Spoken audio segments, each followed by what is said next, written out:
it doesn't matter to me. Yeah, I just clicked record, and I just clicked it now. Well, thanks, Wally. Yeah, it's kind of a little different. I've done things a little differently in selecting players. We're getting a little static, Jordan. I don't know why, but Oh, maybe it's maybe I have to join with my other computer. This desktop is a little far away. So just give me a second, Wally. okay. Hal, what's up in your world?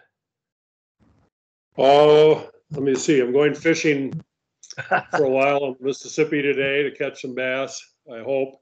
Fly fishing. I took a job coaching a Bantam B1 team in the local community,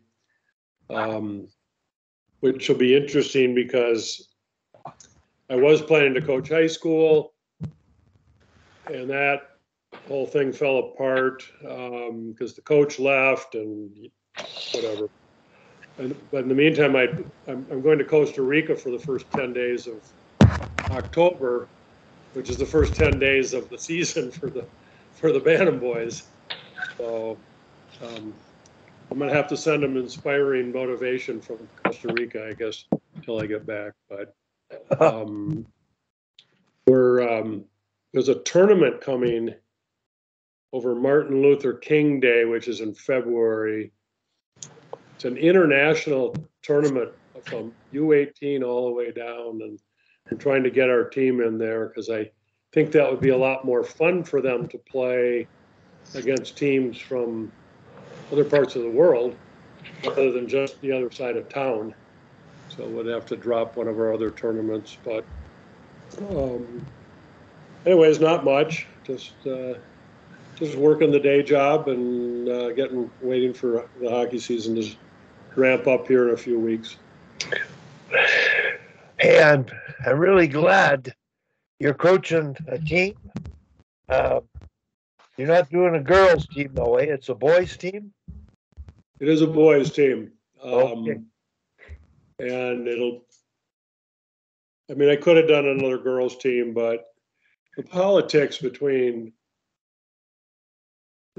in some of these organizations where you got two local, we got our program, which is Orono High School, the other one's Mound High School, but they joined together to have enough kids to play girls hockey, and the politics are brutal. And then the high school coaches grab the best players in 8th grade and bring them up on the high school team.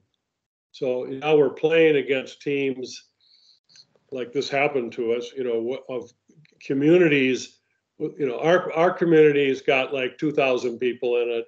Mounds maybe 3,000, and then we play against communities that have 60, 70, or 80,000 people, and and they've got 200 or 300 kids in every birth year, and we're struggling to put 30 kids on the ice. So, and we have to play against those teams. Yeah. And it's it's not great for developing players, in my opinion. Well, yeah.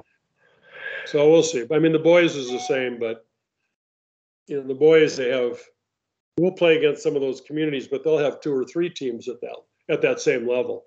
Yeah. And we'll have one. So or at least it's competitive. Well, hell, just an aside, when I was growing up in small town Saskatchewan, 1,100 people living there. Yeah. Pee Wee hockey, which would be U13. We had three teams in town, and we played each other. We didn't travel. Yeah. Didn't travel at all. Yeah. No, we just played each other, and it was sponsored by the local Kinsman Club. Yeah. It was, as a kid, what an experience. Yep. And it did the job. We had fun, and the coaches were, from that day, just made it fun. It was quite good. Now listen, Al Ramsey has been off for a while. Al, what the hell have you been up to? Turn your speaker on, Al. Well, hopefully he gets back on, but I may ask him to chime in when he does. He'll occasionally help, but I'm just gonna. Jordan is trying to get on because Jordan and I have been we've known each other for about 6 or 8 years. 8 years ago, Girls Hockey Calgary, not Girls Hockey Calgary, but I got asked by Jordan to mentor him because their association said you have to have a mentor.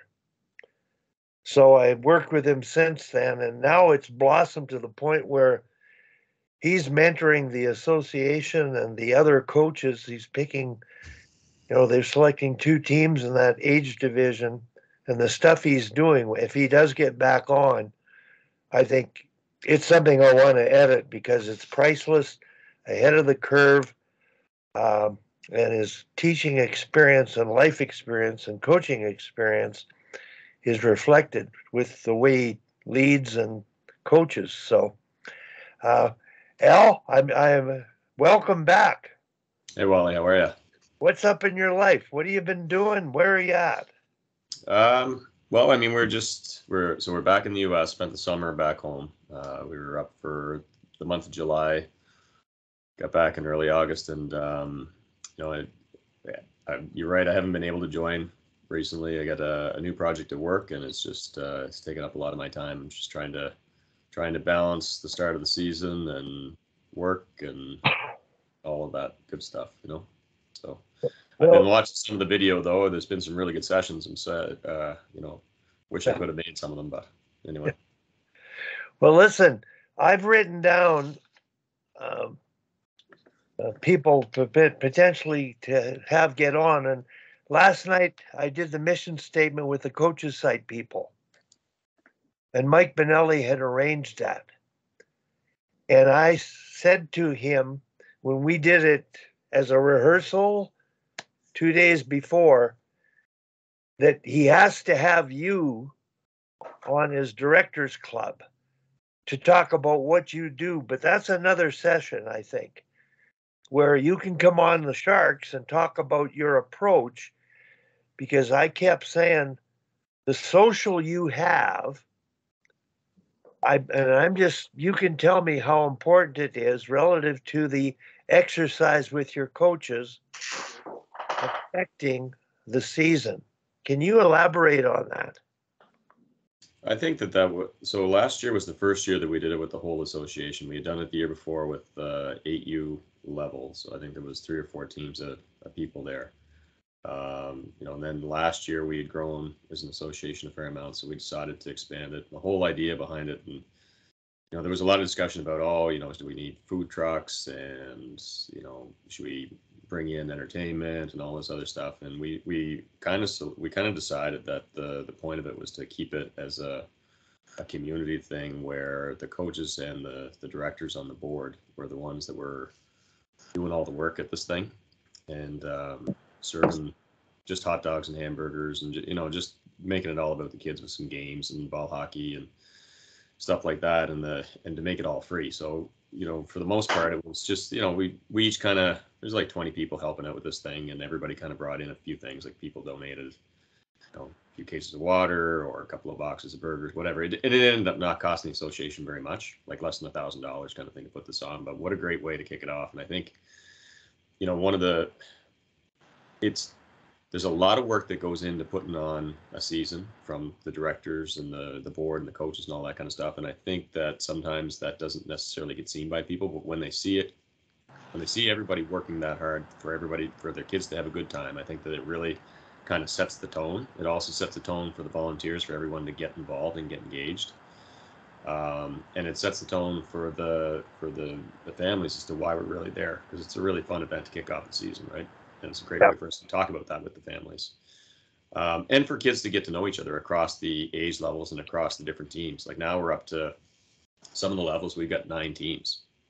I think Pee-wees. I think we got 9 teams of Pee-wees this year or something like that. So it's a lot of kids, and some of the kids that were on, say the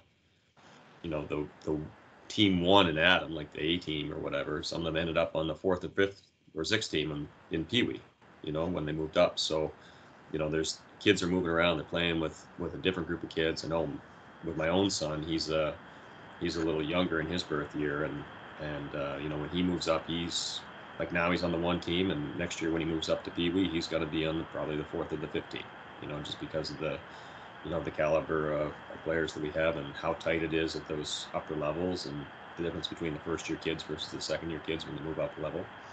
So it's nice for them to be able to see all the kids and have make friends with new kids and see their old teammates that they may not necessarily be on the team with this year, but are still part of the association. So there's a lot of things that are good about it. So we had that, and then we did the coaches meeting there afterwards. We did the mission statement exercise for the second time. It was good. It was really well received. It was really important this year because we now had we merged with another association, so there was a bunch of new people that we wanted to get on the same page, and that was really good. For myself now, we did that towards the end of August. To be honest, I haven't had a lot of time to go back with that group because I'm involved with now 2 associations and coaching the team at another association. I've been dedicating a lot more of my time to that than the volunteer stuff that I do with the Tri-County, but it's going good. And I think that's a critical part, right, to get people together at the start of the year, especially now, like I said, where this year we had 2 associations coming in. Okay, well, I hope Michael heard that, but I'm going to edit that portion because to me that's something people don't really respect the work that goes in with the directors and the volunteer board members and even the coaches who put in their time. And boy, setting the tone that's what the mission statement exercise lacks, is go in there with the open mind, and if they go in happy and respectful, knowing one another, it sure made a difference. And so down the road, now, Hal, I don't know how long Jordan's going to be available, but go ahead, Hal, with your hand up. Yeah, just a quick question on that communication app. What's the name of it? Power Play app. Google Power Play app. I'm looking for it in the App Store, but I don't find it. We always use one called Group Me, and with the last team I coached, we had a list of just the parents and then a list of the kids, and so I could communicate with the kids. I also asked one of the parents to be in the list for like the team manager to be in the list for the kids. Yeah. That's because I'm coaching girls, or I was. But I want to make sure we had another adult on in the queue. We didn't use it a lot. We did just tell them about departure times, game times, reminders, and things like that. But well, I'll look for that. I'll look for that Power Play. It doesn't come up on the Apple App Store. But yeah, I'll let you go on. And, if you just Google, don't go to the App Store. Just Google Power Play app, and then send an email. You'll get feedback. Beyond a doubt, this one is interactive with the parent and the player, privy to them only and the coach. Okay. And it covers you're communicating the kid's progress. Yep. You're evaluating the coachability and the intangible qualities, but you're discussing them.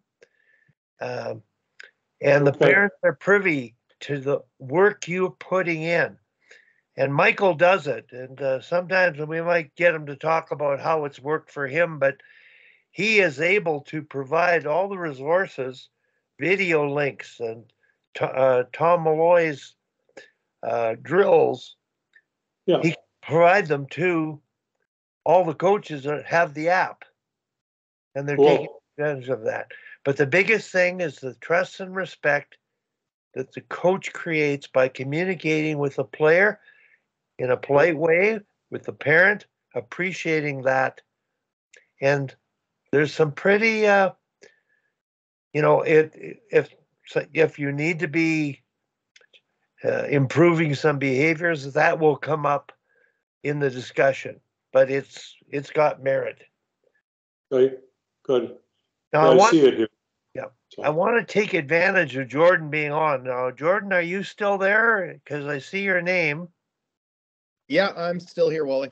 Okay, now, Al, Jordan, I've worked with him for 8 years, but he's taken, I think, coaching to another level here and helping the association develop its coaches. So, Jordan, the way he evaluates players by being on the bench and actively coaching, and he'll explain his process, because it's, to me, something that really can make a difference at his level. It certainly did for me. It impressed me. Jordan, go ahead if you don't mind. All right, Wally. Well, thanks. What I would start off with saying is that obviously it's a bit of a paradigm shift, even for myself. And it came through sitting and listening to Sharks and all the people through the COVID times before coaching last season. And I, of course, was like everyone else. When I went through evaluations, we never saw coaches on the bench. We saw some sort of kids that were probably just a little older than us on the bench. Like I think back to junior, and even at that time, there were guys that were they'd be leaning across to their buddy on the other bench and trying to figure out which two guys were going to fight in the next shift, and doing that sort of thing. So it was everything but coaching was happening on the benches. And I know it's been better since those dark days, but you still see a lot of coaches sitting in the corner and evaluating. And I thought to myself, well, one, it was out of necessity because I didn't have a staff yet at the start of last year's evaluations. But number two was I was wanting to do it a little differently and ensuring that I was really paying attention to the character of the players that I was selecting as much as the hockey sense and their skills. So I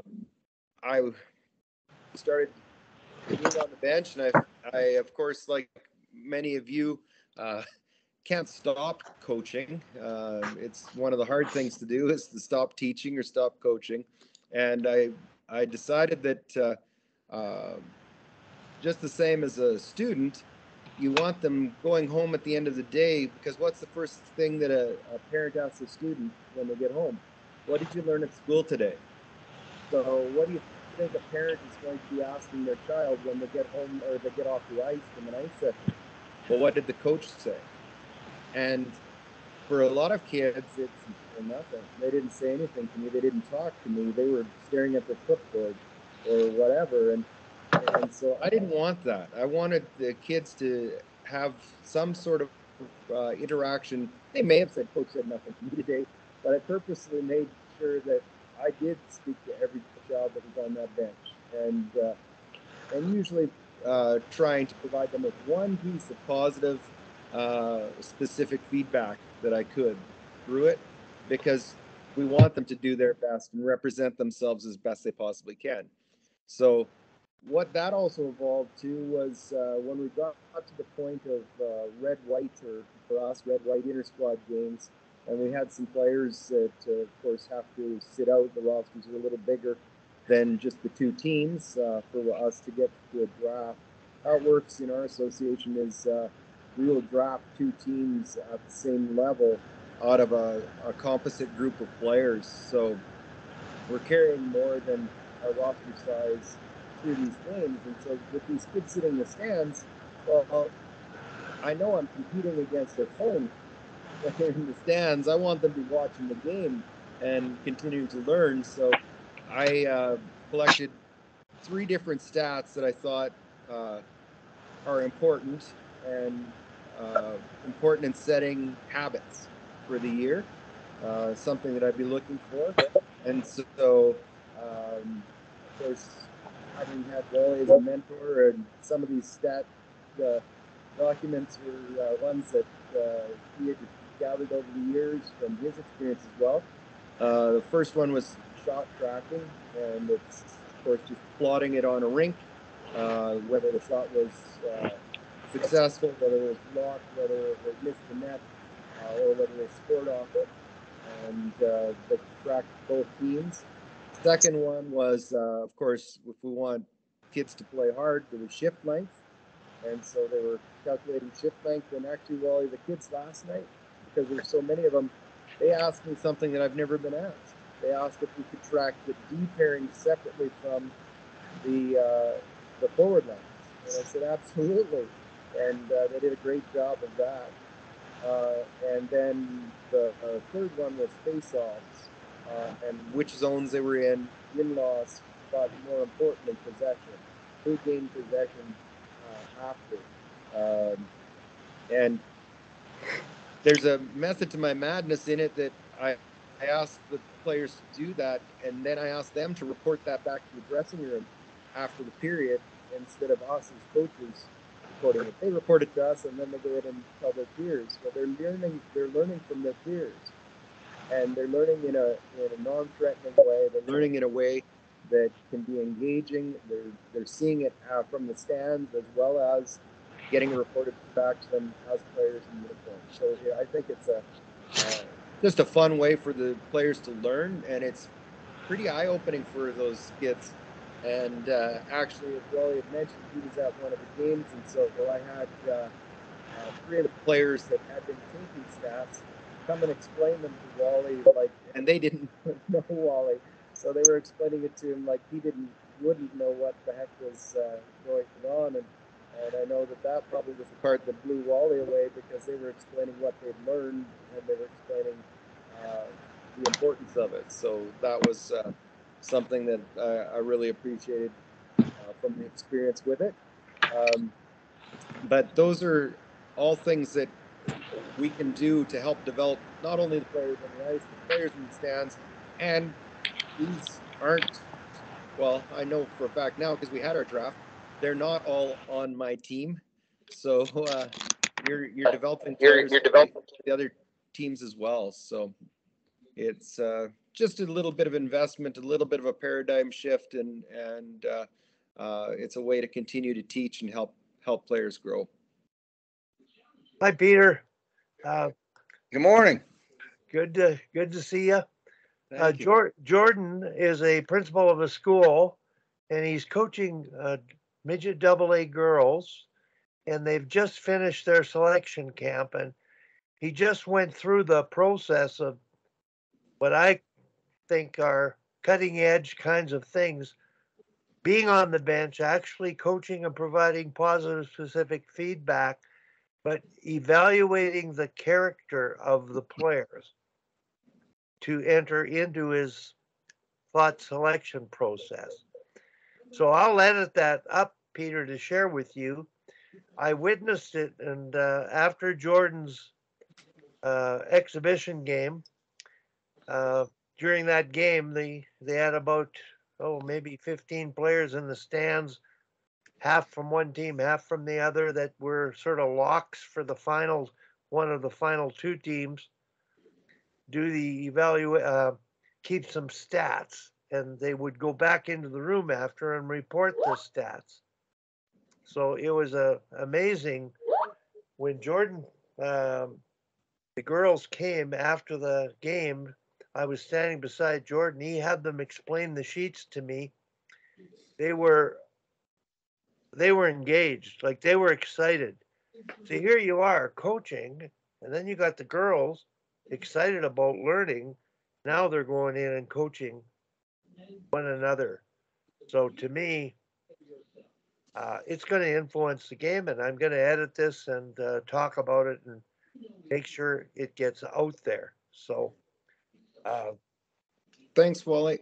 I think that shift of sitting in the stands as an evaluator versus being on the bench, like I think that you can see so much about their interactions on there, and the body language and all those little bits and pieces that you don't see from the stands. But I'm gonna have to hop off here pretty quick. I'm teaching a grade 6 phys ed here in about 5 minutes.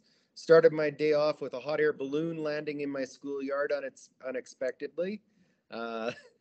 and now hopped on with you guys on the Sharks, and of course that's always great. And now off to phys ed. So thanks again, Wally. Thanks, Jordan. Look forward to having you on down the road. I've got some people lined up that would make great guests, and these are people that are true professionals in specific areas. And Mike, we've still got to tap into some of the people you know would be valuable to join the show and provide some feedback. So, Okay. See you, Wally. okay, take care. See you, Mike. Good See you, luck, Peter. Jordan. Yep. Take care, Jordan. Nice to meet you, sir. Now, I had just written down that this is moving down the road. Now, Peter, yourself, Mike, keep in mind somebody like Peter, you could do a session. Like you could be the guy we would ask questions to. The first one you joined, I edited most of everything was you and what you were saying because it was valuable. But I'll just explain to you a couple people that I've got that have really complement what we do in a little bit different way. And the first one I'm going to talk about is Bruce Beaton. Now, Al, I don't know if you're still on, but Bruce played in the Canadian Football League, professional hockey. He was an football all-star with the Edmonton Eskimos. He might have played with Warren Moon in that era, but I think he has a couple master's degrees and written a number of books. And he really looks at the physiological, psychological side of coaching in youth hockey in particular. And he's such a forward thinker on fundamentals and then advanced development that the stuff he's talking about is too far ahead of an average coaching audience. And I think we would grasp it and appreciate it. The other person I talked to is Kim McCullough. She was going to join, but she's putting out a fire in the association because of the selection process. Parents are complaining. So I think Jordan's talk about how he selected, the whole atmosphere is positive from the beginning because there's coaching feedback being provided, positive, specific, so the coach is gaining respect when the parents go back. And when Kim comes on, I'm going to ask her to talk about what she does with her hockey coaches to instill and practice and develop competitiveness and deal with contact better. She did it once before, and one of Jordan's female assistant coaches who's working with Dominic Pittis in Stockton at his school, just took the job this year, said they can't compete. The American girls can't compete. And she said she Googled and up came Kim McCullough's site in one of our Sharks presentations.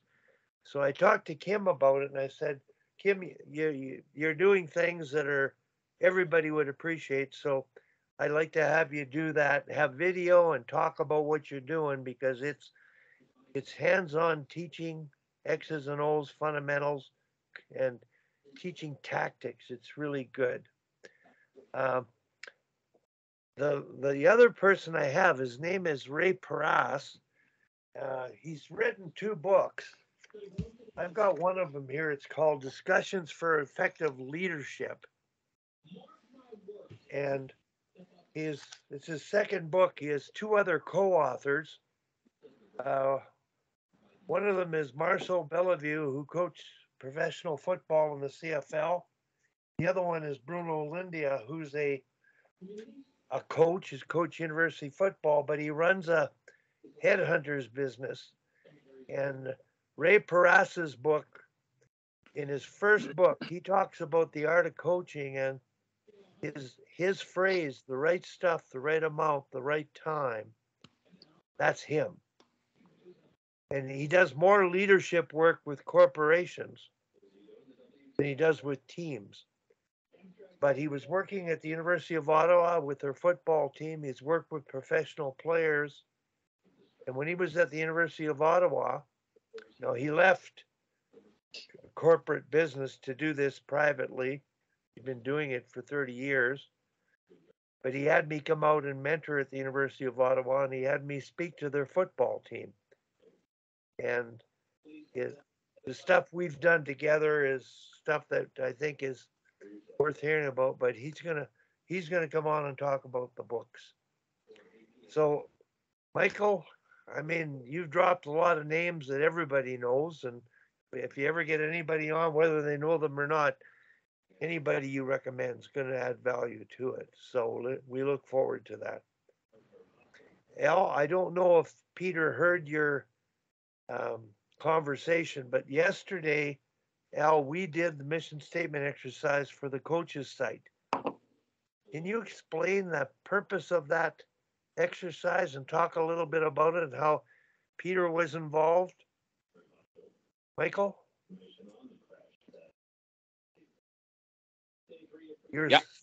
Yeah, sure. I think, well, Al obviously knows it well enough, and basically what we tried to do, Al, was give a kind of a quick fix introduction to the possibilities of using the mission statement exercise. We didn't really give too much away, but it was really more of a baseline of why you would do it, why it's needed, why it's important, and then some steps on how to initiate it.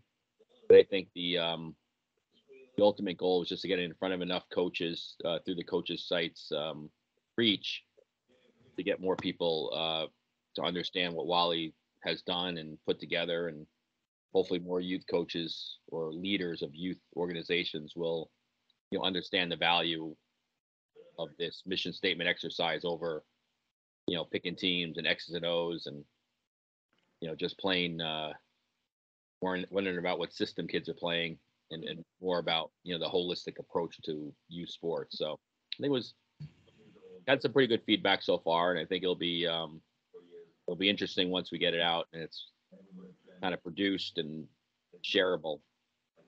We'll see what kind of feedback we get from there. But we had I think we had 19 coaches live on that yesterday, Wally. I think we had about 89 that had signed up. So most likely those people will be able to come in and re-listen to it later on down the road as coaches site members. Good. Peter, you did the exercise with me and Mike the day before we did this formal one that's going to be edited. Can you talk about having gone through it and what you might have got out of it and what you might do with it moving forward? And I want to thank you because your written mission statement is the best I've seen, including the one that Hockey Canada took 18 hours to finish that exercise with. So Peter, can you talk a bit about it for Al's sake? And then we might get Al to respond because Michael, he's a coach, also working as a leader in an association, and this is the second time he's done the exercise and feels it's playing a part. Peter, he's living it, so it's a really good model to look at. Yeah, well, sure, Raleigh. I mean, for me, first off, Al, nice to meet you. For me, going through it was it was very interesting, and I think in many ways it was helpful because, to me, anything that in any sport, but in life in general, anything that makes you think, reevaluate, is a positive thing, and that exercise that you had, I mean, to me, that's what that does. Everything from analyzing the type of player, the type of parent, the type of coach that you are, how that relates, how you can make things better. And it just, to me, if you're sifting through it, and I hope that this is what the people who were listening got the most out of it, was And I think, well, you might have even touched on it, right? Like, people appreciate, a little redundant, being appreciated, right? So finding ways to show that. I mean, if you go back to like the classic Maya Angelou quote, right? People will never remember what you did, but they will remember how you made them feel. And that's what this is kind of about. It's about inclusivity, taking into account what the players think, what the coaches think, what the parents think, to get everybody on the same page. Well, and as another point that you brought up, uh, it is sort of in some ways, I think, and I'll throw these words in there, kind of your first line of defense, because you all agreed to it. And that can diffuse a lot of situations during the season when you can refer back and say, listen, here's what we all talked about. Here's what we all agreed upon. What isn't happening that is getting you upset? So you have a baseline to talk to. But for me, it was great because it made me think of everything. It made me, like, I appreciate what we said about the mission statement I wrote. And it made me put things in perspective and really kind of break it down to simple phrases that are easily discussed with parents, easily discussed with kids. So, I mean, for me, it was great. I was really happy and excited about it. And I wanted to talk to Mike too about if there's at some point, I don't know if you know where these people that were on yesterday, like where they coach, if they're a parent, like what their area of responsibility is within the organization. But depending upon like your time, like I would be more than happy to follow up with them to see if they are following up with the actual mission statement. We'll get this. We'll get the spreadsheet of when they registered. They have to they had to register where they were from and what level they coached. And I actually went through the registration process so I could register for the class and then see kind of what they saw. Because I'm excited. Yeah, because I'm excited about trying to get this to like our local organization. Like, I know the president of the local organization, good friend of mine. I know his hockey director. But in terms of ask them, what are you guys doing this year? Oh, I'll say John. John met with the coaches. So here, what did he talk about? I don't know. So what are you doing moving forward with the coaches to develop them? John's got some stuff in mind. What's he doing? I don't know. Right. So there's definitely room for improvement. Yeah, everybody thinks they're doing the right thing. That's pretty standard, right? Yeah, and it's just, I just met with a group last night, introducing Coach Them and the coaches site. They got a membership for every coach in the organization. So we went through like the onboarding process and the power of it and how do you use it and how do you share drills and make drills and what do you use for the coaches site as far as how do you access the best areas of there for your youth hockey program. And most coaches want to learn. Like most coaches, when you get them in a room, they just don't know where to start. So they go to the bottom denominator, and that's put the kids in the corner, do some circle drills, do some last minute practice planning, and throw something together, and then hopefully the season goes well. And when it starts falling apart in December, which half of our programs do, then you just think it's normal. Like, oh, this is normal. It's December. Kids are already thinking about they're going to go somewhere else. But listen, real quick before we lose Al. Al, I have a call to action for you. So Falmouth, Massachusetts is going to be hosting the Level 5 USA Hockey Clinic, correct? In May. Yep. I think it would be a great get some insider push to Mr. Moore over there to get Wally down there. Maybe have some piece of the Level 5, as part of what he does. All right. I can advocate on my end with the national office and be a little forceful, but you can get Wally to travel down to Falmouth and he knows he has a place to stay. Then I think I think really Wally should be in front of in front of 400 Level 5 USA hockey coaches, which I think would be a really great way to get in front of basically the leaders of these organizations. I don't know. I just thought it was a thought, and since I haven't we haven't been on in a while, but throw it at you to see what your thoughts were. Yeah, Well, I think that'd be a great idea. I mean, obviously, we've done it now a couple of times. I think it's, I've done it from a couple of different angles, right? As a coach with my team parents, and also as a, working with the coaches within the association to do it. We did it a little bit differently this year with our coaches. Last year we did the full exercise, spent a lot of time on it. This year we didn't have quite as much time. We seemed to spend, it's funny, you put together a presentation. I had planned to spend about 15, 20 minutes on like the admin stuff. Like, this is where you got to go to get your CEP stuff. This is who we talked to about tournaments and all that. Hour and a half on that stuff, and like half an hour left for the good stuff. You know what I mean? So but we did go through it, and like we did a bit of an abbreviated version where we focused more on, what are the things that we believe that the kids want, we believe the parents want, what do we want as coaches, the difference between values and outcomes, and sort of, had a lot of discussion around those points. But the cool thing that happens when you do that is that, like, the way we do it, we do breakout groups by age. So all the 10 you guys get in the corner, all the 8 you guys get in the corner, 14 you guys get in the corner, midget guys get in the corner, whatever. And it's a good conversation starter, right? And when we go around, I mean, honestly, like, a lot of the stuff is similar between groups, right? Which is good to see. Obviously a little bit different stuff with the very youngest kids versus the oldest kids, but there's a lot of alignment, in terms of people's understanding, or at least on paper, what they understand our purpose is and why we're there. Again, we've had good success with it. It was important for us to do it this year because, again, we got a lot of new people, combining two associations, one smaller, one a little bit larger. A lot of guys had gone through it, but we also did, we had a follow up, I think 2 days later or 3 days later, to do the IHS. So I got the coaches on the IHS system this year.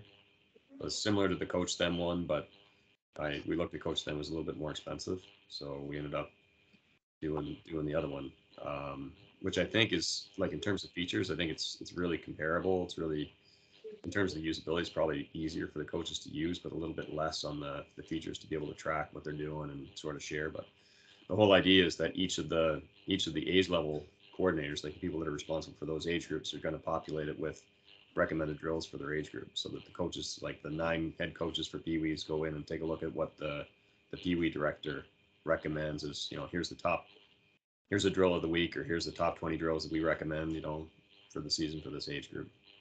So. Yeah, that's awesome. That's exactly what we did with CJR last night, where you had, your development coordinators then would put in like your core drills in that age group, and then guys can kind of take those and insert them into their lesson plans and build from there, right? I mean, I think the hardest part, like the best part for me, is just giving them, making sure each coach has kind of like a beginning template of a practice plan, and then them learning slowly how to build a drill into that and make it their own, which is, seems to be the sticking point most of the time for people. I just want to, going to make a point here. It's all, everything you're talking about, IHS, whatever, drills, whatever. If you don't understand why you're doing it, you won't accomplish it.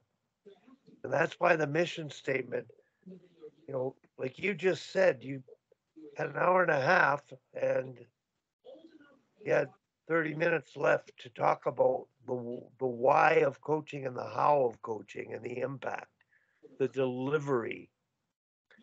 And that's more important than drills. And I really believe in Ellen, you can speak to this. When you've developed the skills, reach a certain age bracket, they can play small area games and develop those skills by playing. But to me, the average coach trying to do drills, and now you're watching, like, do they accomplish a purpose, or would they be better off just playing small area games? Al? I mean, I think it depends. I think that there's certainly a place. I had a lot of conversations with some of the folks from USA Hockey when we did our coach developer training here this spring. But I think there's definitely a place for technique. I think there's a lot of folks that try to do technique stuff that, maybe like I'm not the greatest skating coach in the world. right? I'm definitely not the greatest shooting coach in the world. So for me to spend a lot of time really trying to drill down into technique on those areas versus, letting the kids play small area games, like, what's the return on that? You know what I mean? Like, can I do it well enough, for one? So we've got at our association, we've got a skating guy, right, who's an expert skating coach. He's been a director with Lower Stam Lower Stam's program for a long time. Started his own company. He's a professional skating instructor, and he's very good. He's very similar to what Alan Andrews and them teach at their school. So we had him come in to work on skating technique, right? Because as much as we can learn to coach technique, we're not, unless you're a professional and you really know what and why you're teaching, it's really difficult to do well. You know what I mean? So that's my take on it. Not to say that I don't do that in my practices, but I spend a little bit less time on that than I would probably on the small area stuff. And I think that, I don't know, for us, I think that seems to work. We've got the Power Edge Pro stuff, which I've talked about before. I think that's another way that we go with the technique. It's a little bit more about multitasking and a little bit less on the nitty gritty details that, say, Eric goes into, where the device helps to encourage and facilitate the technique that we're trying to teach. And, every year we have those guys come in to do training with the coaches, and we'll do another refresher here in a couple of weeks once we can line up a nice time that works for everybody to work with the coaches on how to do that. Actually, we have the skating guy come in. He talks with the coaches too on what he's doing with them once a week, so that they can incorporate that same language and some of the exercises into the practice if they want on technique. But again, like, I don't know, there's a lot of value in small area games and letting them play. I certainly have moved my practices. The more I've learned and the more that I've grown as a coach, the more I find I spend less time trying to teach the technique stuff, as opposed to how do I take a little bite of that and then insert it into some kind of a game where they learn to apply it. I'm kind of moved into that, I guess, approach. I don't know if that's what you were asking, but. Yep. Perfect. I'm sort of trying to stay on this point of, we did the mission statement exercise. We're trying to get it to work and click. And Al, the unique thing that Al did is, Al, I'm going to ask you, if you documented like a 1-page on the social that you hold and recommend an association attempt to create with board members and coaches leading the social, because I think that's something that you have to take the time to do to build the trust and respect that doesn't occur in a season. The mission statement massages the thinking, they get it, but then, Mike, like you said, you tried the exercise and they went right back to the X's and O's, and the score clock's going to take over and the wheel's going to keep spinning. So Al spoke earlier about the importance of that social, but I'm here trying to, how do you educate coaches to do the exercise? Not us to do it, but where they do it and they breed a culture. Al, you're breeding a culture there. Your numbers are increasing. What's going to happen when your kid stops playing and you leave that association? Are you preparing others to take over and maintain the perspective and the professional approach, the positive approach?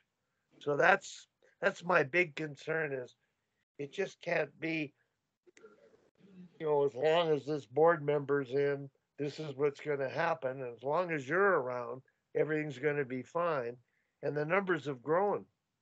Well, that's really where the proof is in the pudding, Wally. If it keeps on going after you step out, and to be very honest with you, like, I'm seeing that this year, because I have stepped out a little bit now that I'm involved in more than just the one association. Like last year, it was an awful lot of time, and this year I'm probably spending a little bit less time with my talent association board stuff and being a coach leader there, just because I just don't have the time. I'm on the ice like 6 days a week, 7 days a week as a volunteer, and with this other association and the higher level stuff, like, I think I'm spending a lot less time than I have in previous years on that because I don't have it. But what I'm seeing is like we spent like the whole point in what we did was to set it up so that there was a person at each of the age levels. Everybody would kind of learn from each other, and then those people would then carry it forward and hopefully teach the guy behind them. So the whole thing was intended to be a self-sustaining thing. And we're seeing that, because I'm certainly not as involved as I had been in previous years this year. I've really taken a step back, and what I see happening at our levels and by those leaders who are in those roles at those age levels, it's definitely like they're carrying it forward, and I think they're doing a really, really good job. And I had a conversation with a guy last night, our 10U director, about a few different topics, and it's clear that if I'm not around next year, then it's going to continue, and that was the whole intent. Perfect.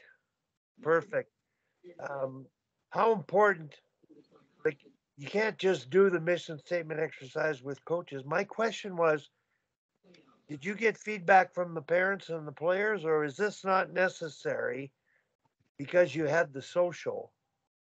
No, I think it is necessary, Wally. I think in a perfect world, you do it with the coaches, who then go and do it with their teams, with the parents, and then with the kids. Is everybody going to do that? As an association leader, am I going to dictate that they have to do that? You know what I mean? Like, I don't have the time to do that, to be honest with you. I would love to. I would love to go with each individual team and do that. We've got about 50 teams now, so that's a tall order, as a volunteer. But hopefully, some of those coaches will take it forward with their parents. I know the age level guys have taken it forward with the coaches that they deal with. The way we set things up, the practices happen, like, they practice as a group. You know what I mean? So the coaches are all there at the rink on the same night, same sheet. We've kind of grown to the point now where we can't get everybody on the same sheet. We've got to have 2 or 3 groups of group practices for each age level, but the guys are still, crossing paths and working together and on the ice and talking and interacting. And then, we've got those leaders at the age level interacting with the parents, right? Helping out the coaches deal with their parents. But, ideally it wouldn't just be with the coaches. It would filter down through every level. And I know in my other association with the team that I head coach, that was a really, really important thing that we did last year that kind of set us up. Like, we had a really, really good season. I feel like the parents really understood why we were there, really set the tone for the season for our group, not just the parents, but the kids as well. The team came back at the end of the year. They're back again. We moved up a division, so we're in a more competitive, higher skill level division this year. We're going to see the real proof, because now, instead of being one of the better teams in the league, we're going to be one of the, teams that's got more room to grow. So the record's not going to be as pretty as it was last year. So that's something that, the parents will really see the proof in the pudding, right? If we can keep everybody is happy this year, when we struggle a little bit more, as we did last year when we did really well. But we'll see. But it was super important, right? Like again, I can't stress it enough. And the whole thing, we spend so much time at this youth hockey, right? If it's not about building kids, and if it's not about, like, just having a great community and a great experience for them to grow up in, what's it all for, right? No, excellent, Al. I'm going to share a story that I think relates to the coach's site, but it relates to all sports, and it relates to the coaching and how not to coach, or how to coach, and the art of coaching. And I have a granddaughter. She's in grade 11, one more year of high school. I've watched her play soccer since she was 5, and her mother, inherited a bit of coaching from me and took her certification and coached her up to about 11. Then she transferred over to the so-called experts, and she joined an elite club. There's about 4 in Calgary, and teams keep changing, players keep changing which club they're going to go to because they're not happy with this club. She's stayed with this whole club And there's been things that went on that I wouldn't have tolerated. We've talked about that they're not happy with, but they don't speak out about because there isn't an opportunity to communicate. So my granddaughter's progressed from like level 4 soccer to second team Division 1 in grade 11, and they don't pay attention in that elite company to the second team as much as the number 1 team. And the coaching, well, at games the coach is texting and not even watching the game, let alone standing up and coaching. And I saw this happen last year where a so-called sports psychologist coach, he was just disinterested. And so they've put up with it. And my granddaughter's a pretty good athlete, spent a lot of time privately getting help developing her skills, and she's an extremely smart player. Well, she got a scholarship at the University of Manitoba, but she understands she may not play. She's got to earn playing. And her mother understands that. But the head coach is a Mexican lady with a doctorate, one of the 3 FIFA certified coaches, extremely bright. She made the choice to go to this school because there's relatives in Winnipeg at the University of Manitoba. Best thing you should ever do. So she's already got a scholarship. She doesn't have to prove anything. She wants to go into science. And she decided this year to play school soccer, even though the club soccer is still going on. But it's been a negative experience for 3 years. Nothing really positive. And I could tell horror stories about it. But she played her second game with her soccer team, which in my area of town is multicultural. She might be the only white player on the team, but they're athletes. Like, I couldn't believe it. And the coach, a high school teacher, in the other field, the football team was practicing. And the team is more talented than the elite team. And the girls were happy and they played a better team game, and the coach was engaged. The girls were happy the whole time. They could win the city championship this year, and it's the first time my granddaughter has smiled the entire game. And at the end of the game, they gathered around the goalie and hugged each other. They had a big group circle and a hug. And my daughter sitting beside me, she said, "We never did that once in the last 4 years at this private club." So what the hell are they doing? They're destroying self-esteem, destroying belief, not developing life skills. So I wanted to share that story because, boy, as a grandpa sitting here and being able to work with you guys, Mike transitioning from coaching, you guys are going to make the difference. And I still get back to the governing body has to create modules that relate to how to coach, not X's and O's so much, and the values of coaching. So anyway, Al, did you go to hockey school in PEI this year? Yep. Yeah, we were back. My son did a week in July. I think he's funny. He likes the hockey school. He loves the campground. I think the campground is more of the experience than the actual hockey school itself. So. Al, is Doug Shepard still involved with that at all?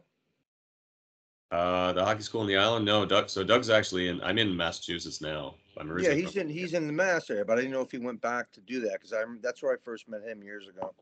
Yeah, no, he's not involved there. I talked to Doug on something else here earlier this year, but no, it's Alan Andrews Hockey School, and his son Josh is running it now. Okay. They got a group of people Yep. there. Yep. Yeah, Doug used to be a partner with them. Yeah, right. Yeah, that's how I met him when I was at Gunnery. We actually drove up there. It's like a 14-hour drive. That bridge was incredible. But we did some recruiting up there. Wally, I got to jump off, but Al, it was great seeing you again. Coach Weaver, it was good seeing you again too. Mr. Spinelli, nice to see you, sir. Sorry for butchering your name yesterday. I apologize. You can grow your beard again. I know I can grow. I'm going to grow it back now. Yeah, you don't have to shave anymore. Off camera for another month. So good. Yeah, Al, I guess you must be working at home because you look unshaven. Always. Are you working at home or are you back in an office? Oh, I've been working from home now for over 2 years. Are you traveling anymore? Not at all. No, pretty much local. I go in. I've started going in the office now. I've gone in a couple of times in the last month. Just I've taken on a new project, and it's a little bit easier to do some stuff face to face. It's one of the reasons why I haven't been on the calls lately. Kind of got shoved into something there in August, but Al, are you in your like mid to late 30s? 40s. Okay. Is it like? Take care, Michael. Just trying to look in the 30s because that's every guy every hockey guy I know, mid to late 30s. That's the hair. That's the look. Yep. Hoodie, the hat, and the black shadow. Yep, that's it. But so where are you at, Peter? What's So I'm in Connecticut. Coached for about 30 years. Coached youth hockey for a long time. Town youth hockey, AAA. Coached some high school girls for about 6 years. Club hockey for around 7. Was the Gunnery School, prep school in Connecticut for 11 years. And then just retired from Post University, which is an NCAA program here in Connecticut. Oh, very good. Prep school is something I'm not too familiar with that world, but it's pretty prevalent, obviously, here in Mass. Yeah, it's interesting how the like what Mount St. Charles is doing, and the with us South Kent has got that Model 2,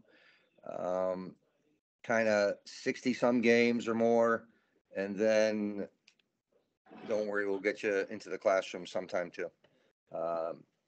So it's an interesting model, and it's really competing with prep schools now because they've had pretty good success. And your average prep school now is $62,000 a year. So unless you either have really deep pockets or you're able to get some substantial financial aid, they're kind of pricing themselves out a little bit. Yeah, I mean we've got some great schools in my area. I'm not too far from Tabor. Yep. They're probably about 20 miles away from where Tabor is, and or less. But I'm trying to think ahead. My son's still fairly young. He's only 9. He's in 10U squirt age group kind of thing. But like, where's what is he gonna do when he gets to that level? Like at home, there's still you still got youth hockey up through midget, and then junior and stuff. He can still play. I don't know why. I'm not too familiar with the whole hockey academy thing back home. That kind of took off after I left Canada, but that's what's kind of picking up in our area. Is these hockey academies. That's what Peter was talking about, right? But yeah, I mean, I don't know what's going to happen, right? Like the whole high school thing with him. What kind of? I'm certainly not going to pay $60,000 to send him to high school. You know that. So what you do is either you or your wife get a job at prep school, then your child goes for free. They pay for your housing. And there you go. There you go. I don't know. It's an interesting model, that's for sure. It's definitely different than what I grew up in. Yeah, I mean, prep school, honestly, because I worked in admissions too for those 11 years. Prep school is college with a chaperone. Everything you need to do in college, you're going to learn to do in prep school. Your laundry, get up in the morning, get yourself to breakfast, study, and figure all that stuff out. But there's dorm parents living in the dorms to make sure, that people stay under control. But it really does prepare you for that next step. I mean, you can tell, like with me at the college level, I can tell the guys that had some prep school experience versus the guys that just played juniors and never had it. So like it's interesting how you can see the difference and I mean in the social piece about being able to handle themselves when they're in certain situations, being self-starters, that kind of thing. So it is interesting that it is a model that works, but again, it's not for everybody. So Right. I got to ask both of you, Al particular, you haven't really thought about where he wants to go and can he use even hockey as a tool? And one of the outcome things that parents write down, and they don't say it. What do they want to accomplish with their kid, or what they hope happens with their kid is get a scholarship. And it's about their kid and that scholarship. And that's where they're upset with their kids' ice time and not playing with certain players. And that's where the purpose of this exercise is to learn to play with anybody. Because if you don't build respect as a player, you're not going to be good enough to get a scholarship. You might get one, but you won't have the qualities that it takes to get better.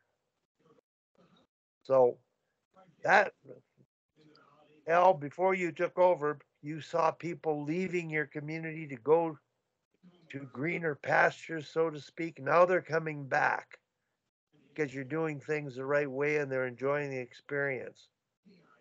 At what point do you think it's going to become too competitive in terms of your kid or the parent and their kid demanding more, expecting more, rather than earning whatever they get? I don't know, Wally. I know, like in terms of the town program, like you're always going to have people that are gonna leave for greener pastures, right? They're gonna see, you know, especially around here because there's so many different club programs. Like honestly, you could be a house league player and play on a club program, right? You know, and there's 4 or 5 different levels of competition within the club hockey world. So if you're willing to write a check, you can pretty well play. The people that I coach for probably don't want me saying that, but that's the truth, right? So we've had, I will say that the people that we've gotten the best feedback from at the town association are the people who have spent the most time playing in that club hockey world with their kids. Like they're the ones that I think that really see and really appreciate how much effort and how deliberate we've been to build the program and what we're offering. The biggest complaints that we get are typically people who haven't been around and haven't seen what happens at other associations. I don't know whether it's a sense of entitlement or what, but those, if we get complaints, typically it's somebody who's not played with the more competitive, more expensive club programs. Now on the flip side, you know, I think that you can also have, like you mentioned the bad experience with the club soccer, and certainly I think that there's folks around here who've had that. I think there's also fantastic experiences that people have had, you know, within that club world. I think it really depends on the group, on the coach. It depends on the leaders of the association of the club, and it depends on the parents that you get in there. And I think, you know, in my case, I think that having that mission statement exercise and being able to have those conversations with the parents as to why we were there really allowed us to have a great year last year in the club world. The same, you know, and I coached the team the same way as I would at the town association, no different. How'd you initially get everyone on board for that mission statement? At the association or with my own? Yeah, no, at the association where you said it was just that where it was successful. That's why you feel you had a good year. Like, how did you facilitate that? How did it all happen? With like just that mission statement conversation, or with like getting to the point where we were doing stuff like having a mission statement? Well, getting to the point where you created it and then began to live it. Okay. So I joined the association in 2014, 2015, something like that. My daughter who's now in high school was starting out as a, you know, 6, 7-year-old. And we did the house league program. there was a lot of people that were really unhappy at the town hockey level. That was when Massachusetts was moving from, the full ice 8U to half ice. So there was a lot of negativity around that. And there were a lot of people leaving for club programs. The program the town association had declined. There was a lot less people. I think they went from 50 to 30 to 15 kids in their house league kind of thing. So, I had young kids that were coming in. My son was, he was going to be playing hockey fairly shortly after that. So I initially joined the board to try and do something with that house league. So we created a development program within that, dropped the price, got them a little bit more ice time. We, did a lot of, started doing things a little bit differently in how we coached them, and had a lot of success with that. So we ended up building that program up quite a bit, like doubling, tripling the enrollment in it. And I think that bought some goodwill with the directors to be able to say, okay, now we've done this with the youngest group of kids. Here are some of the challenges that we have with the older group of kids, and here's a way that we can solve it. And we had USA Hockey come in, we had Mass Hockey come in, and have some conversations about what the ADM is all about. How we can structure our association and how we do things. And we kind of came up with our own version of it. Like we looked at, they've got this model association checklist, USA Hockey does. So we looked at that, right, and all the things that go into that. And we looked at the things that we thought we could do or should do within our association, and the things that probably don't work for us, right? Because not every situation is going to be a little bit different. So we kind of pick and chose the things that we thought would work, and then we adjusted a couple of other things, and a couple of the things were in that checklist we left out. We came up with our own, we call it the ADM transformation. One of the biggest things was, at the time, we had either 2 or 3 teams at each age level. Most of them had 3 teams, right? An A, a B, and a C team. And one of the tenets of that transformation was to have those teams practice, one team practice and then one group practice a week. So in the group practice, all 3 teams would be together, all the coaches would work together, and it would be like a 4 or 5 station practice plan kind of thing. And that way, and it would be planned by an age level coordinator who was kind of the most experienced, best coach, whatever, at that age level, right? So all the guys would be working together. We'd also gain a savings, a 30% savings in our ice time by putting 3 teams on the ice together instead of just 2. So there's a lot of, we went through all the benefits of why we would do that. And one of the big benefits was that now you have people coming together, coaching as a group, learning from each other. You're building a lot of community between the coaches. So that, I think, is what led us there. So that was started with the development program, then started with bringing the guys together and coaching more as a group and doing that whole ADM thing. And then, the next step was to start doing these, the association social and, the mission statement, because we started them to grow, right? We went from 150 kids to 300 kids to, I don't know what we get this year. It's close to, by the time everything is said and done, it'll probably be like 600-700 kids. Al, how much of your life experience growing up, I think, as a child in Prince Edward Island and going to Al's schools and being familiar with their philosophy, how much did that play a part in your mindset to do what you're doing today? I think a fair amount, Wally. I think it's I certainly see the value in the town youth hockey. Because again, it's so expensive here, right? Like even to play in the town, it's $1,700 to play for our town association. I think back home right now, like I actually saw the registration for Tyne Valley PEI minor hockey the other day. It's like $500 or something like that. So it's so expensive here. And the club hockey is like $4 or $5 grand, depending on where you're at least, right?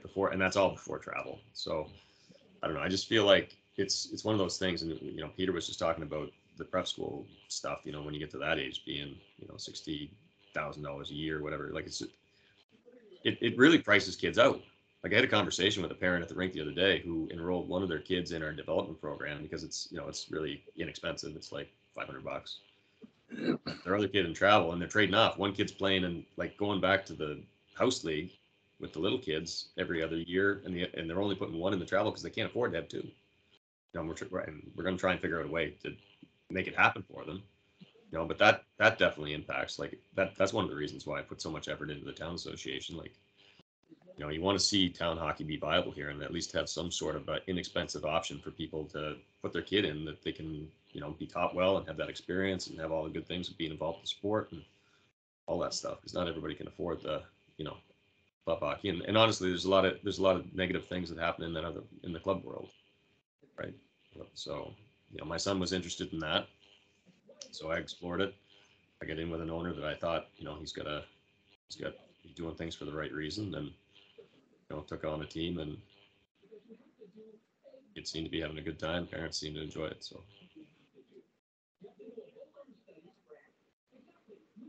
Peter, have you coached high school hockey? I was an assistant coach with high school girls for 6 years.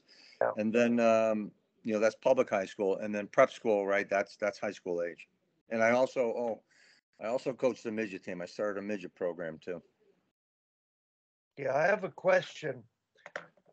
My vision of what they do in the States is developmental hockey is occurring in schools because you have teacher coaches who are professionally educated to coach. That's what I thought. I think it depends upon, I think it really depends upon the school. Because a lot of, at least Connecticut public schools, have outside coaches who I think they try to gear more towards that individual's hockey experience. And the actual teacher who coaches a varsity program is getting more and more diminished. yeah, I think even in our area, it's the same thing. Even with the public high schools, there's some teams that have, you know, teachers that are coaching, and some it's not. I think in our town, it's not a teacher who's the high school head coach. I don't think any of the coaches or teachers that are involved.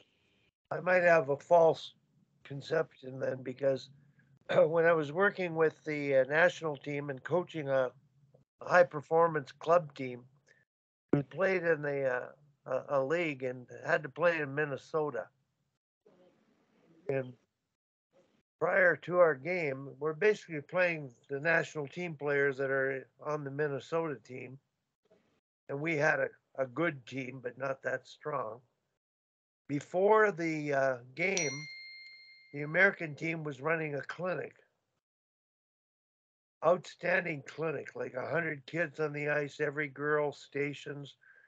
And I'm up in the bleachers watching, and a group of junior high, like grades 6, 7, 8 kids were doing things, ball handling, skating imitations I've never seen before at that level. So I just thought, oh my God, this is going on here now. So I don't know. I sort of assumed that's because they're a teacher, but it's interesting. But Yeah. Well, I think some of it is probably geographical. I think Al and I experienced something very similar because I think that's how it is here in the Northeast. So it could be very different in another section of the country, especially Minnesota. well, the most important thing to me as a grandpa, you're not a grandpa yet, Peter, eh? I got 4, man. No way. Yeah. Good for you. Yeah. Um, Just went fishing yesterday. He caught one. I didn't. He's on my list. did your boy catch any fish in PEI? Hell? No, he didn't want to fish this year. I took him a couple of times, and he was climbing on the cliffs. I caught all the fish. Usually it's the opposite. Usually he's the one that catches the fish, but he enjoyed his time on the beach anyway. Yeah.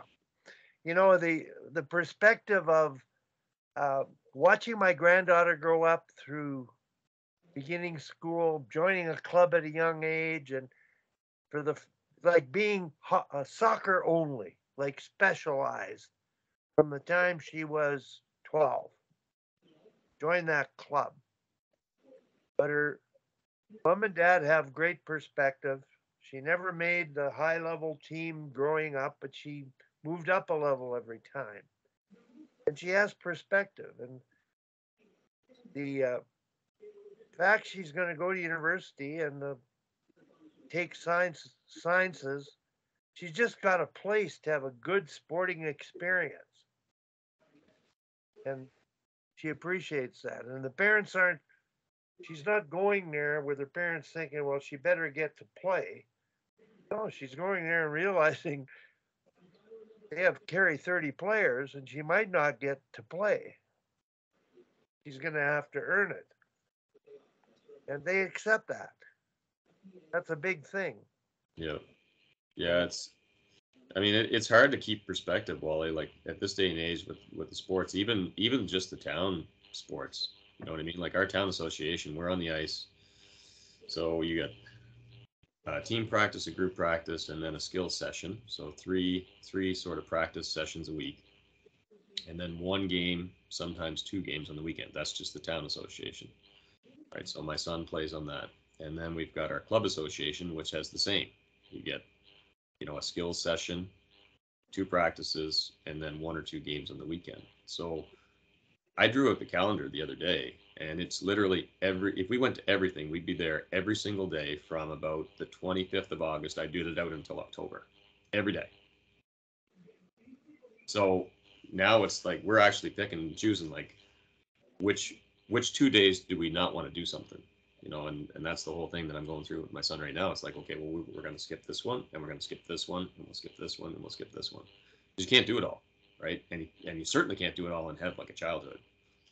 Like he's also now talking about like, he wanted to do flag football, so thankfully that's going to happen on a Thursday at an early enough hour when we can make that work, in addition to the practices, his hockey practices. This morning, we're waiting for the bus. We're out passing the puck around like in the driveway. He said, Dad, I want to play. My friends are doing the fall soccer. I want to do fall soccer. I was like, oh God, how's this going to work? You know what I mean? So, and that's just the sports stuff, like, and you also want them to experience stuff that's outside of sports too, right? Like, the fishing and stuff. Like we didn't even take the boat out this year. It's been still sitting in my garage. I didn't even get it on the water. So I'm gonna try and take a weekend to get him out on the water and like at least open the boat up so I can run the gas through it, so that it's not sitting for 2 years. It's so hard. The sports, it's so hard. Well, sports are consuming the lives of It really parents, is. and it affects kids' growth and development. And I don't know that it's healthy. Yeah. I don't know. I think if you're going to play a sport, you're developing life skills if it's coached the right way. But in some cases, playing a sport coached the wrong way can do more harm than good. But I'll tell you what, having witnessed not the greatest caring coaching in the world for a number of years, kids survive that. And I have a saying, Peter, as a teacher, he always said, they will learn in spite of us. And they'll learn in spite of whatever coach they have. They'll cope with it. It'll be able to water off the duck's back. Kids know if you care. They know. Yeah, 100%. I agree with that. 100%. They do. But the kids get it. They understand it. We don't. And I'm not saying us, but I'm saying adults that are coaching, leading, administrating, don't get the reason for it. And the kids have it. So I think if we can just close that gap a bit, make it a little more reasonable, it'll be good for the game and just good for the community, which reflects the society as a whole. Yeah, I've always tried to keep in mind in parenting and everything else that phrase, you're only as happy as your unhappiest child. So focus on that and That's things good will be advice. okay. Yeah, that's a good one. I'm writing that down. Yeah. So how about things where you're at, Peter? So you're in Connecticut, and a lot Yeah. of kids playing club hockey there. So are you seeing that, like with the kids coming into prep school, where most of them coming from, that club world, like that mid-Fairfield type world where they're playing, 5 times, 6 times a week, or what kind of kids did you see come in? Yeah, that's what we had. I mean, I've been out of that since 2015, but that essentially was, again, like you look when it's prep school and you're talking about that, you're looking at from the hockey aspect. For us, we always looked at character. I mean, there were honestly some very good players that we kind of avoided because we did our due diligence and felt that they wouldn't really fit that mold. But we attracted players from all over the country. We had guys on the team from Sweden, from Czech Republic. So it was a pretty broad net, and we were fortunate to do well. So, people sort of sought us out a little bit, which, not to be arrogant, but just to answer your question, that's kind of where the kids came from. And there are also some really good players that like you talked about, expensive sport financially, you just couldn't make it work. And then there were parents who could afford everything, which was always blew my mind because I grew up on a farm working 7 days a week as a kid and a young adult. But the amount of people that could actually afford the full bill, they kind of chose other things and play the game a little bit. And so it was interesting from that standpoint. Like the kids, they came from everywhere. Today, the move seems to be younger kids. Back in the day, there was a lot of like repeat juniors, repeat sophomores, that kind of thing. So they'd be a little bit older at graduation. You don't see that anymore. What you see more of at the higher end, more elite hockey type prep schools is the move to go after the kids who seem like they're on somebody's pre-draft list, so like they will be drafted. Like though it's gotten like that intense where you're looking at a 16-year-old that, as it's anticipated now, will have an opportunity likely to be drafted when they're 18. So you're focusing on those kinds of kids if you want to win, because at the higher end of it, like I say, it's that competitive. It's pretty crazy.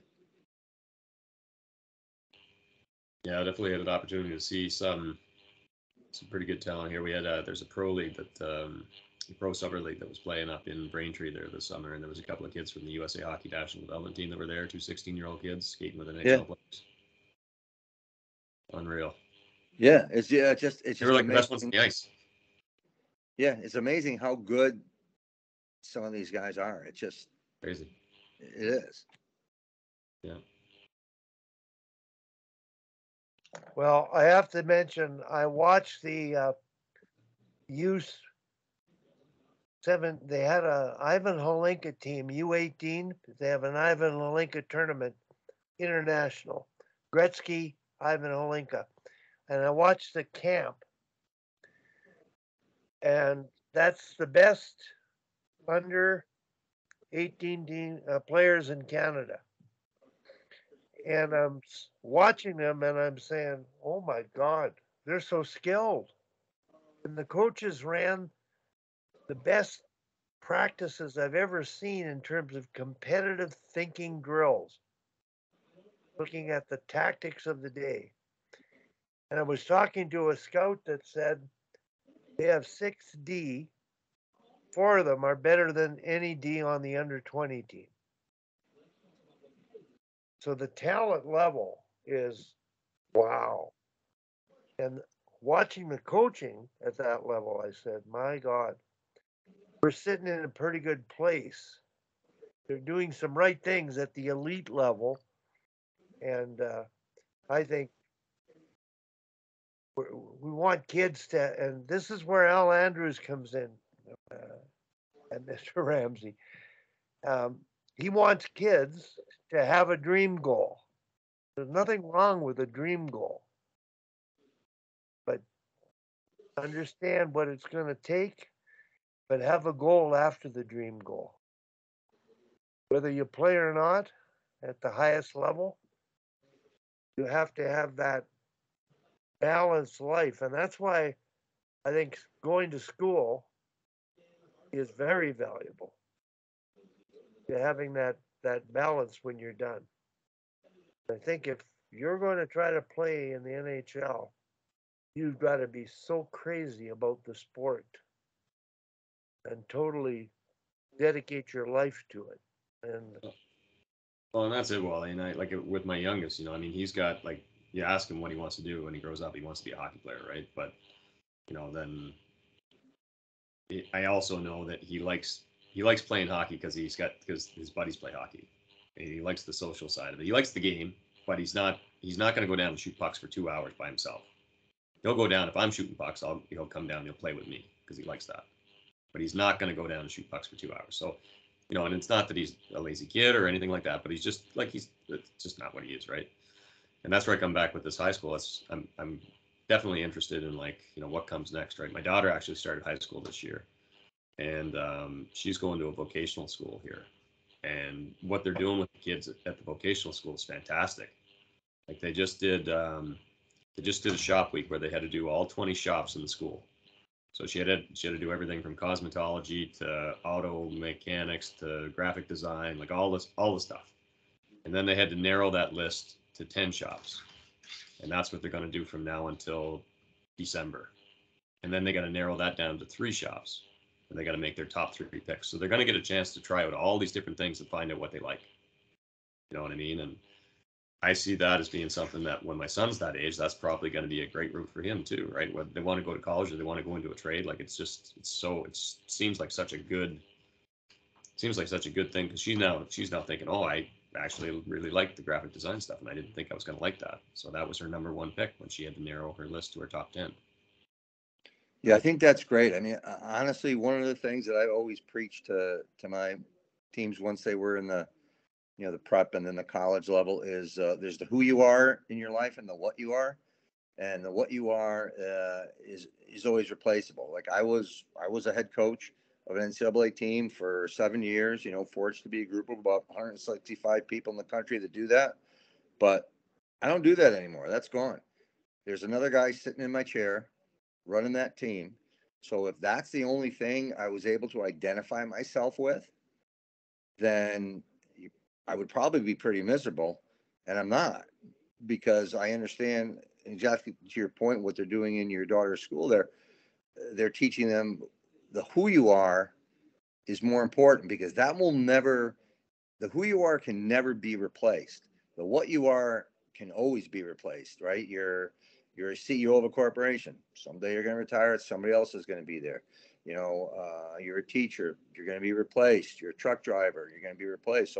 So learning the who you are and the importance of that, to me, that's a difference maker in kids adjusting, being happy, and leading fulfilling lives, and then maybe giving something back when their sport ends, because you can't ever predict necessarily when it's going to end, but it ends for everybody at some point.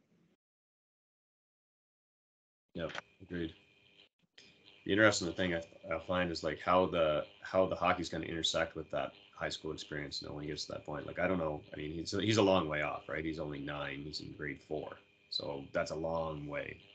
Yeah. Time things change. But if he does decide that, he wants to play hockey, and if he does take it seriously and wants to be a player, is he even going to have the opportunity to do that VOTEC, or is it going to be more we're going to have to go in the other direction and look at prep schools and other things to keep him on that path, if that's what he's really wanting to do? We'll see. I mean, obviously, so far down the road, we don't. Yeah, like you say, and I mean, you're essentially potentially 5-6 years away from that at least, and who knows what the landscape will be in 5 or 6 years.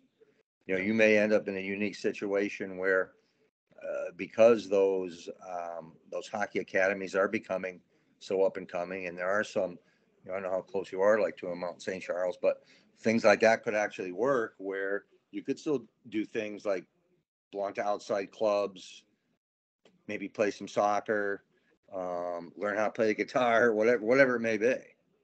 Yeah.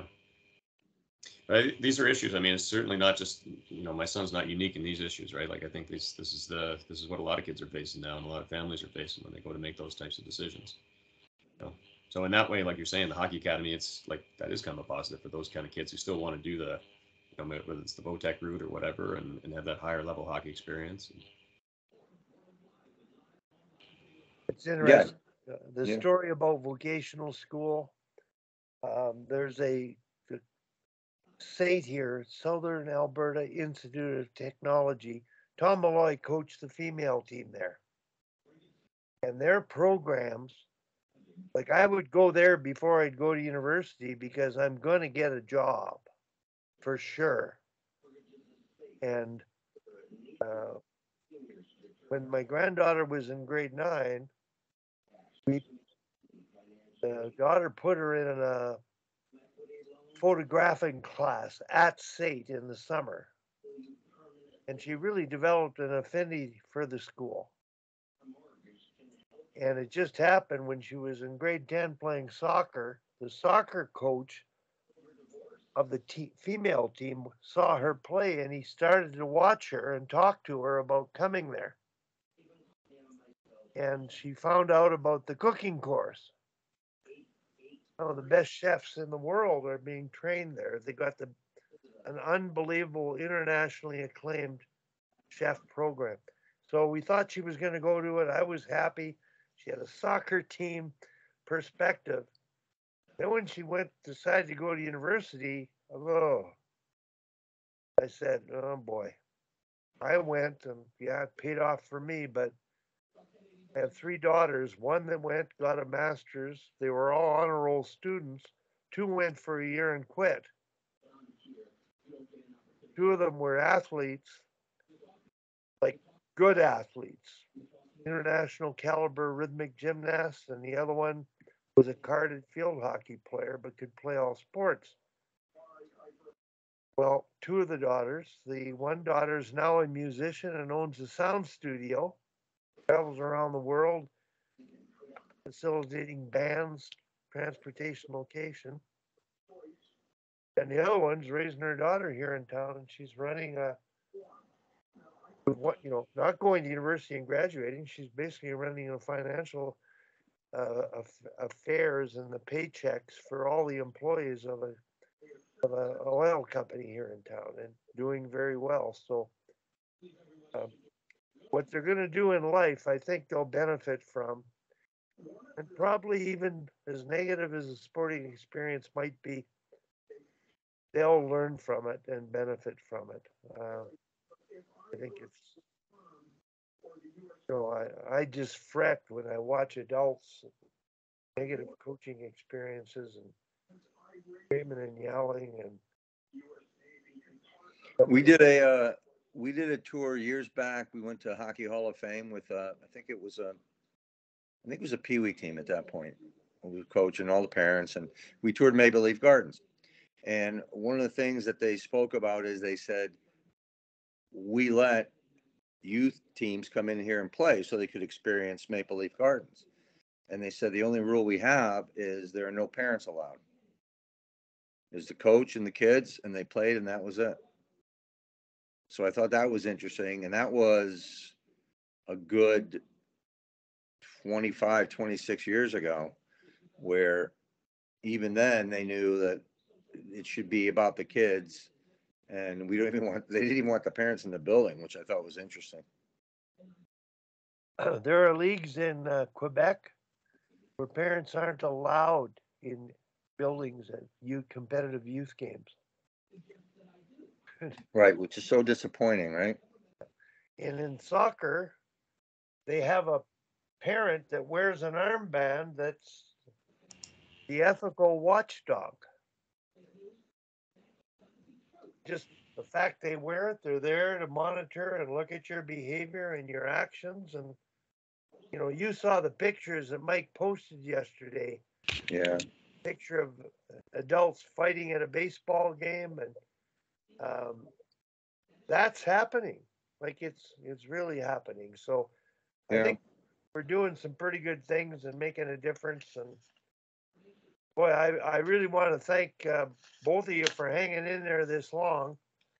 No, it's good. It was a good talk. Thank you.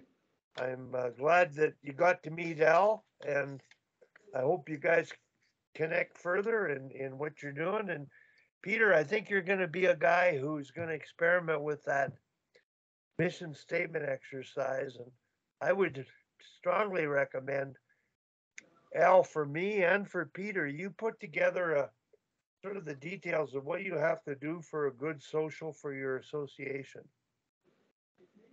Yeah. Yeah, And you can yeah, I'm put- definitely going to get together with that local president that I know, and if nothing else, I want to find out when they're going to do their next coaches meeting and see if I can just sit there and attend and kind of be a fly on the wall to see what's going on exactly.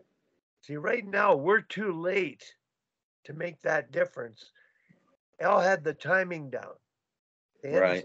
started yet. I don't know, Wally. I think you can start this at any time. I mean, obviously you want to start the season off right, but I mean, if things have already started off and you have that conversation, especially, it's better to do it now than to not do it. So would you Yeah. do the social even after the season starts if you didn't do it? See, you can't get everybody together, is what I'm saying. It is hard. It's harder now that the season's started, right? Because now all the teams are on the ice. You got games going on the weekend. It's definitely, and all the volunteers are busy, right? Because everybody's coaching multiple teams and stuff like that. But yeah, I mean, I don't see any harm in it. I mean, Oh no, you got to do it whenever you've got time to do it. My point is, we have to, Peter, next season, prepare to be doing it at the right time, and the social be a part of that. And following that, the coaches learning the exercise and experimenting with gathering the feedback from parents and players. Yeah, I mean, for here, like with us, like in Connecticut, like the timing seems to be everything. In your town organizations, seems like once you get to the end of the season, people are on to lacrosse, baseball, soccer, whatever the other sports are, and they don't even want to know about it. And then they want their vacations. So it seems like you've got this window from the end of August to like the first, maybe second week of September when you could actually do this. But like Al was saying, I mean, if you don't, again, if you don't ask the question, the answer is always no. So yeah, and that's the window when we did it, Peter. I mean, we try to do the coaches meeting in that window. We try to do this thing here because our ice contract starts about the 15th of August, and the games start about the 15th of September. So you got a little bit of a window there when guys are starting to get engaged with hockey again, but it's not so busy that it's too busy to do something like that. Yep. Same window. Well, Al, I don't know if you can find time, but when you get to the level that you're not involved anymore in your community, I think a spreadsheet of the details of what you did, the number of different games you had, and the coaches running them, and the barbecue pits. Did you bring in any vendors, or it was affordable? Just the socialization that occurred between all the kids and the parents. Yeah. You've got trust. Respect. Yeah. Well, and like you said, well, I mean, I'm never gonna totally step out. I don't think I want to I want to continue to be involved in community hockey, right? But this year it's definitely been a big step back, and not. It's tough to be in two places at once, for one, right? And it's tough to be a hockey director when I have to prioritize my other team, because one team I'm a head coach, and the other team, I'm just kind of helping out on, right? So I have to prioritize one a little bit over the other, and I'm quite upfront with everybody about that before at the end of last season, because last year was my first time experimenting with this and having being in two different places. But well, you're a hockey director of an age group. No, of the association. Of the association. Hockey coaching director for the association at one, and then I coach a 2012 team with another association.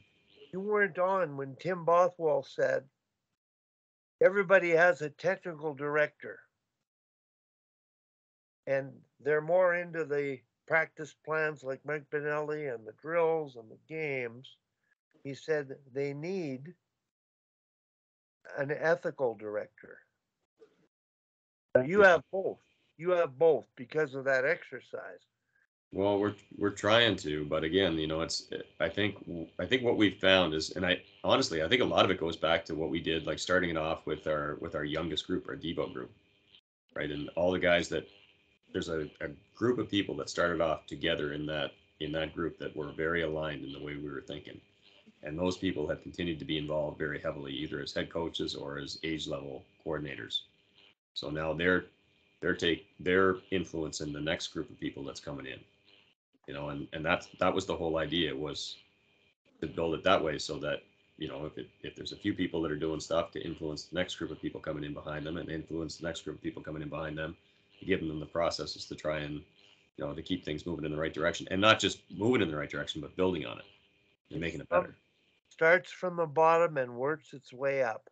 Yeah, so now some of those people that started in that youngest group are now up to second year Pee Wee, first year Bantam. So it's now sort of permeated through the whole association. That's why I'm strongly recommended to Hockey Canada and Hockey USA. They create ethical coaching modules at every level related to this, because that's what you've done. You've created the mindset. You recruit good parents to be on the board that grow with the program, starting when they're kids, and get everybody on the same page. It will grow itself. The mindset, Wally, but I think more important than that, I think you got to have some. I think the thing that has really made it work is the fact that the guys are on the ice together a lot. Okay. And you're not on an island. If you're coaching a team there, you're not on an island. There's you go to practice, there's going to be 12 other guys on the ice with you. And you're going to have a chance to talk with them, and you're going to have a chance to listen to them. You're going to have a chance to, do a station with a coach on another team. You've got hopefully somebody who's really knowledgeable, who's setting up the practice plan that way. But there's, it's hard to explain. You know what I mean? But when I go to the other association, everybody's on an island. Like at my club association, like I'm on an island on my team. Never interact with any of the other coaches other than passing in the hallway. You know what I mean? Yeah. Oh yeah. It's the town association where you go to the rink and you're talking to 10 different guys before you get on the ice about what happened this week, what happened this weekend, what's going on with the kids. It's just, there's so much more interaction between the coaches on a personal level as well as a hockey level. And I think that's the difference maker. Al, I want to share this with you and with Peter. Before COVID, I worked with a young company out in a community of 20,000 people, mentoring them, but as a paid person. And it was called P3. The middle P word,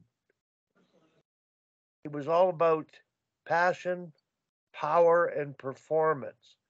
I talked them into changing the word power to perspective. And I introduced the mission statement, the importance of the mission statement exercise. Well, in that community, we got a contract with worked with 4 different communities in Alberta at the U8 and U10 levels. That level of coaching, which is your first level back then.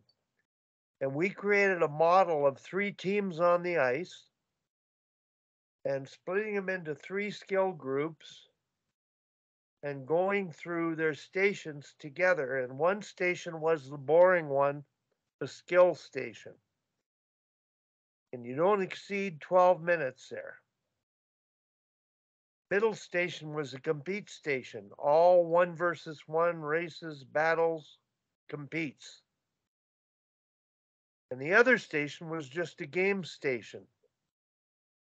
And that game station, just visualize this, Peter. I would do it at any level.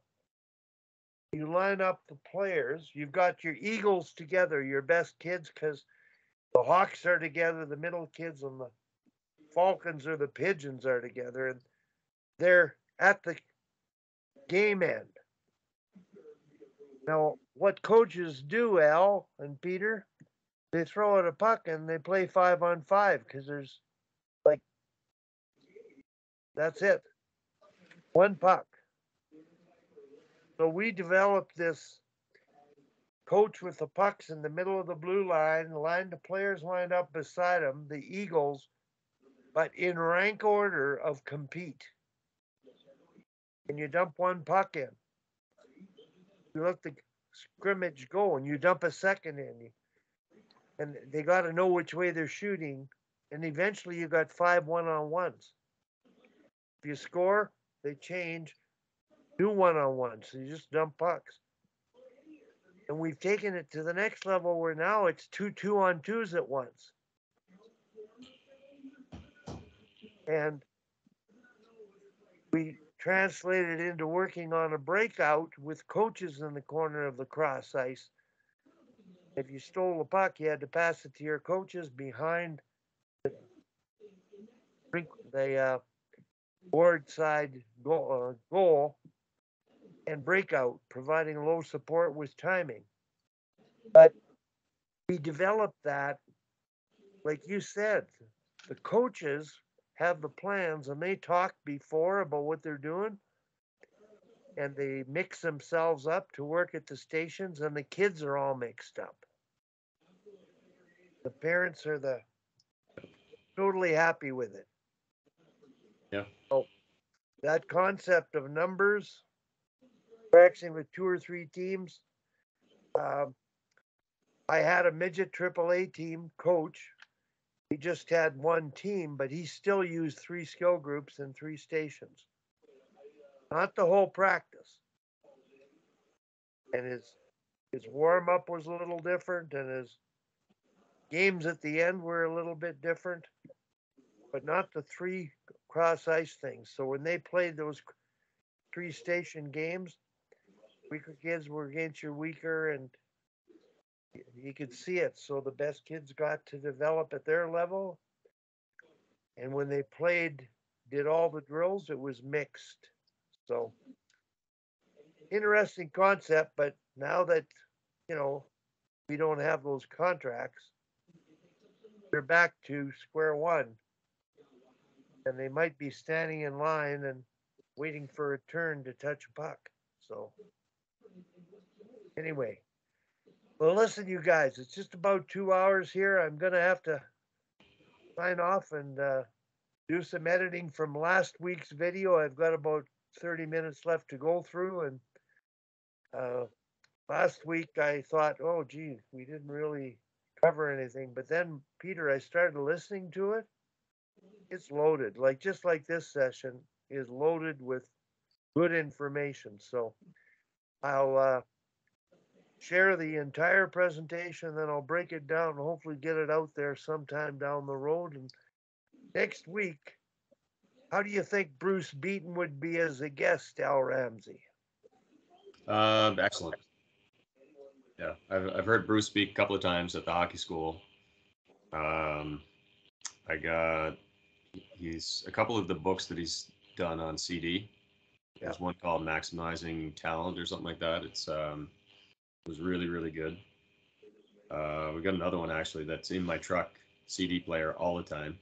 My kid likes it's I don't know. My kid just calls it the stories. It's all these stories about, like what little Larry Bird when he was growing up and little Maurice Richard when he was growing up and like all this kind of stuff, right? He loves it. So we were driving in the truck and he's like, Dad, throw on story number 7. Listen to whatever. So yeah, Bruce is excellent. I bought his CDs and I gave them to coaches to share with one another to do exactly that. And I found out that coaches are listening to our presentations, the entire ones, when they're driving. And last night I met a girl I coach whose daughter made their Bantam AAA team. And I coached her trying to make the national team for a few years. And she said, I can't join the presentation. She said, but when I work out at home and I'm on my treadmill, I'm listening to them. When I drive, I'm listening to them. I listen to every one.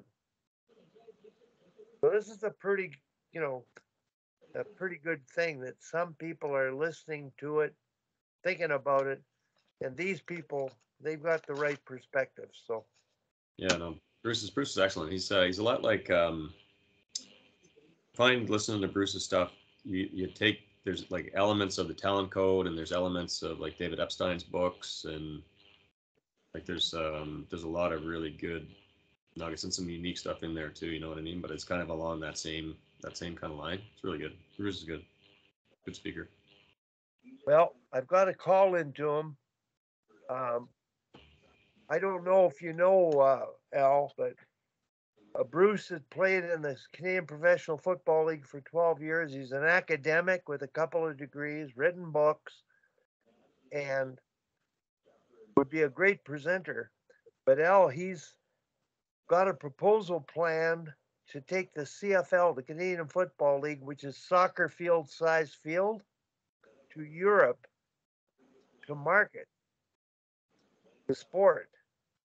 He thinks it could grow and maintain the CFL. And he's called me about that and wanted some contacts of hockey people, the former president of the American Hockey League, who's helped grow that league and take it to a sustaining level. But he's doing well, and I'm looking forward to talking to him. His boy did he play major junior hockey? Do you know? I don't know. Okay. But I talked to him probably once every 6 weeks or so, and I've called him this morning before the show to see if he would even join us this morning. But I'm glad we got covered what we wanted. Jordan's talked about his innovation of tryouts and using people, gauging the girls, and evaluating girls while being on the bench, but coaching at the same time. So that was it. And then now having you on was a blessing because of the mission statement exercise we did yesterday that we've worked on many times and talked about many times. So I got to thank both of you for your help and your contribution. It gives me something to do out here. And Pete and Al, keep up the good work and make the game better. Okay. Enjoy the day, fellas. Okay. Bye-bye, guys.